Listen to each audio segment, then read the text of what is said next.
This video is an introduction to RAMP for developers.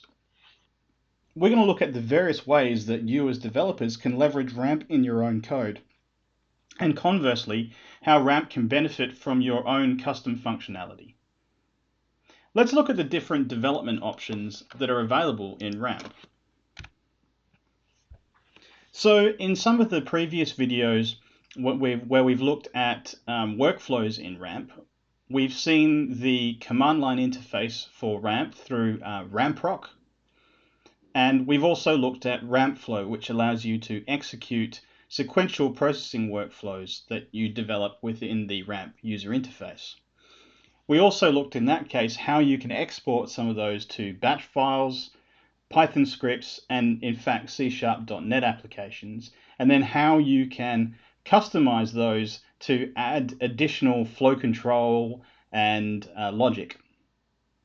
So if you're interested in doing that sort of thing, I would encourage you to go back and look at some of the videos that address workflows in RAMP, because we're going to step a little bit further into the next sort of levels of development, and that is looking at how you can use Python, for example, to script the RAMP API directly without using the pre-canned RAMP processes, and how you can do the same in a .NET framework language such as C#.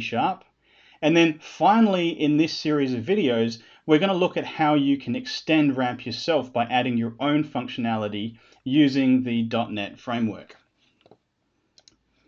Let's first go into the mechanics of how some of these different options work. So this diagram demonstrates how the command line works with RAMP. So this is the RampRock executable. So you can execute any processor method within RAMP at the command line using RampRock. And you can chain a series of RampRock executable commands together into a batch file and use some simple batch scripting to apply flow control and some degree of basic logic. The problem with this method is that although it's easy to do, it's a little bit slow and it's not very efficient, and that is because RampRock calls the RAMP API, but the way it exchanges information between each of the processing steps is via a file. So it's constantly writing to disk.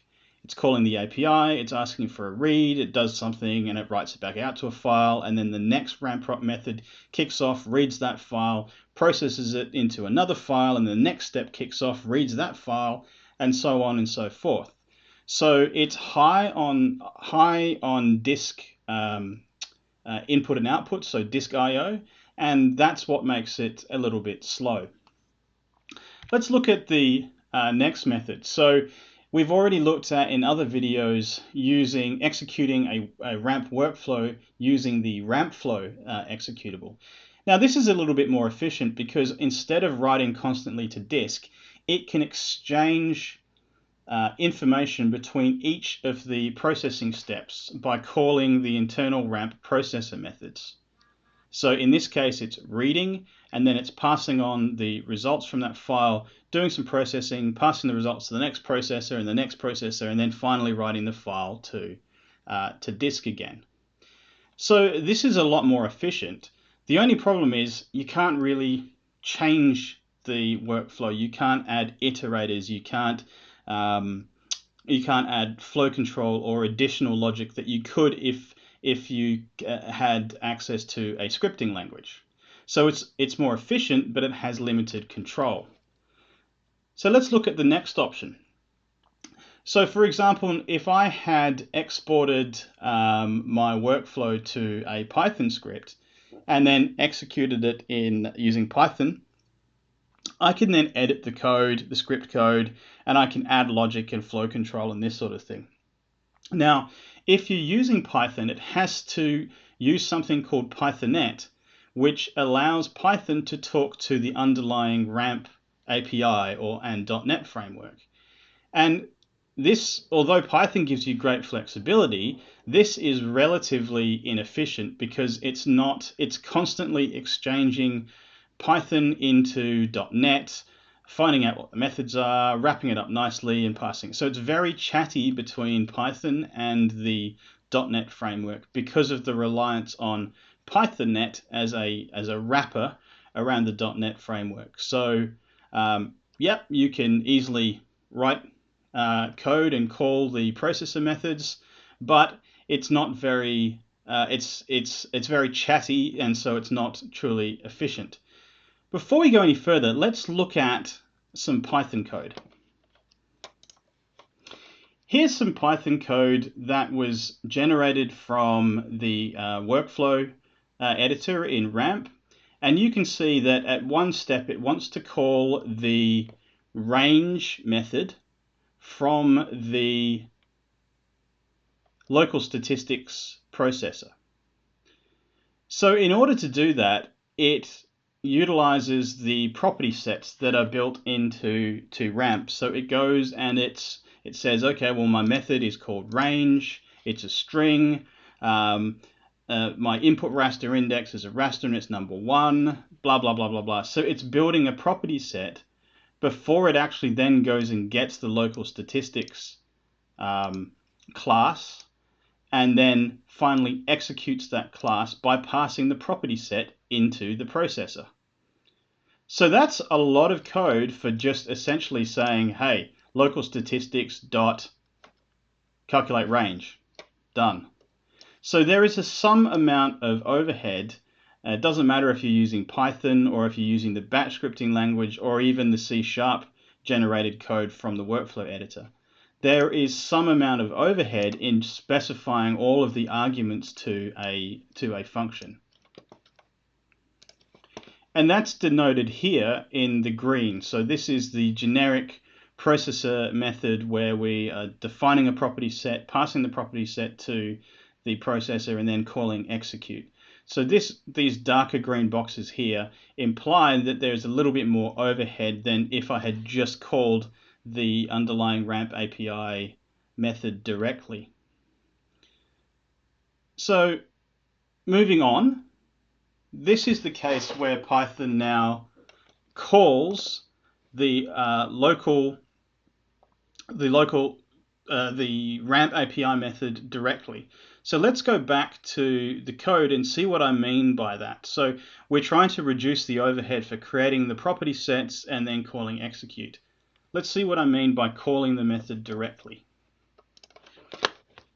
Okay, so what we're going to do is we've got the original automatically generated workflow processor code here in Python, and we're going to see how we can implement what's in this for loop more efficiently by calling the RAMP APIs directly. So we're going to copy some code out from this one. So we're going to do the same thing, processing file, reading input raster, and the input raster will be, we'll call utils.read and get our input raster. So that's not going to change. That gives us our input raster. What's going to change next, though, is the next set of code. So in this one, we want to process the local statistics, and we had to go through all of this rigmarole here to get that working by creating a property set, adding the methods, and then going and getting the local statistics processor, setting the property set, and then finally executing it. Well, we don't need to do that. Let's go and say, let's go and get the local statistics processor, and the local statistics processor has a method in it called range. I will show you the documentation from RAMP now, if this is not always on top. Okay, so I'm going to local statistics, and you'll see that I have a range method here, and if I scroll down, it tells me that the range method looks like this. I can call this function to do exactly the same thing. So that's what I'm going to do. I'm going to call range, I'm going to pass to it the raster, and I'm going to give it the kernel size. So let's have a look at that in code now. So range, and I'm going to pass to it the input raster.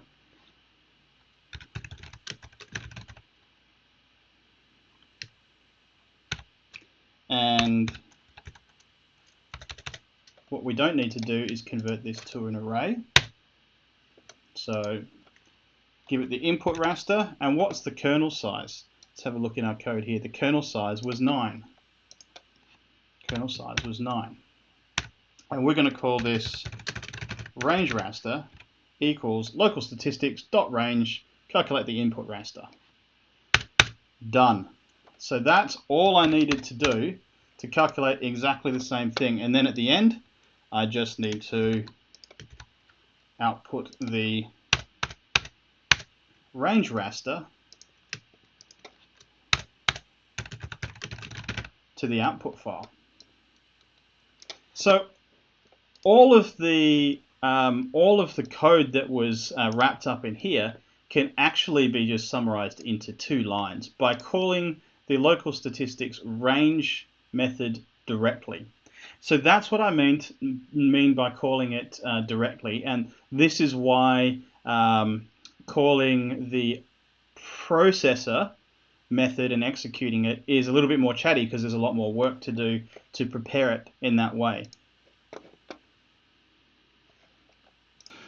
So that's what I mean by calling it directly here. I call directly the class method, and then for the next step, the next class method, etc. Whereas in the example of having to prepare the property set and executing it, I'm going backwards and forwards multiple times to create the property set and then back out to execute.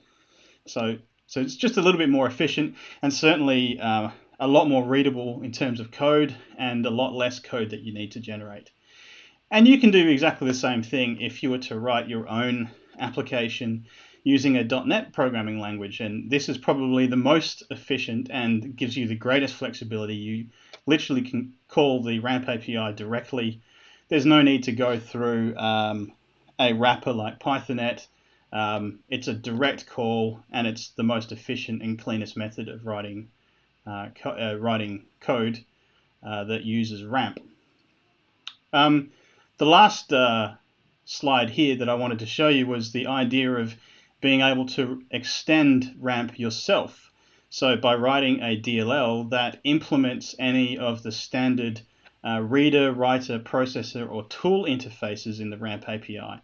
And by doing that and registering the DLL and those methods, they automatically become available to RampRock, to the RAMP graphical user interface. Then you can use them in RampFlow or your own custom application, and of course Python can also access those via Pythonnet. So if you've got specific functionality that you want to implement in RAMP and share it with others and for use in these utilities, then one way of doing that is to write an extension to RAMP using a .NET programming language. So we're going to look at all of these different options over the course of the next few videos. So we're going to look at writing code for RAMP in .NET, doing the same in Python, and then extending the API yourself using a .NET framework language. And that will be the series of videos that follow the development sort of path. Hope this has been useful and not too confusing. Thanks for watching.